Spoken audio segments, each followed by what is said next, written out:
ఎలుగుబంటిని చూడాలనిపించింది అనుకో చూడు, ఒక ఫోటో దిగాలనిపిస్తే దిగు తప్పలేదు. అదే సనవిచ్చింది కదా అని చెప్పి సంకన ఎక్కాలని చూస్తే మాత్రం కథ అలాగుంటుంది. ఎందుకయ్యా ఈ మాట చెప్తున్నావంటే, ఒక ఎలుగుబంటి చిరుత పులిని ఆడిచ్చింది కదా, రఫ్ దెబ్బకు పులి ఉరుకుడు ఉరుకుడు.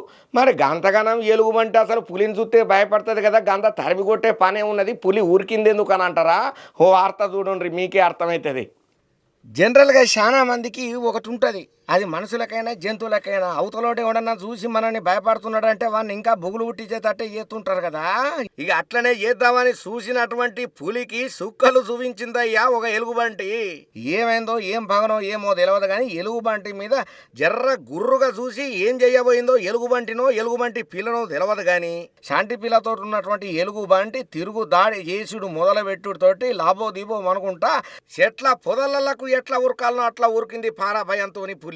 అసలు మామూలుగా ఎలుగుబంట్లు పులులు అంటే మత్తు భయపడుతుంది, అటువంటి పులి అంటే భయం లేకుండా పులిని పులి మేర దనక తరిమి తరిమి కొట్టిందనంటే చిన్న సన్న ముచ్చట కాదు. ఇప్పుడు ఈ వీడియో సోషల్ మీడియాను షేక్ చేస్తున్నది.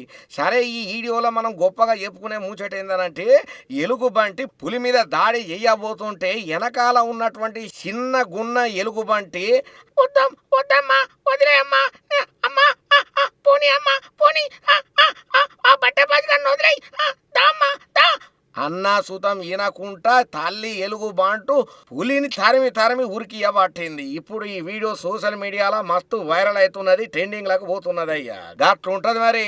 ఏదేమైనా ఈ వీడియోను చూస్తే మాత్రం మనకు ఒక్కడి గుణపాఠం అవుతున్నది. భయపడ్డ కొద్దీ ప్రతి ఒక్కడు మనని భయపెడతాడు. అదే తిరగబడు మొదలు పెడితే వాడు తట్టబుట్ట సర్దుకున్నాడు పక్క అని చెప్పి ఇప్పుడు ఎలుగుబంటి రిటర్న్ దాడి చేసుడుతోని పులి పరగనుకంటా ఉరికింది. చూసినరా?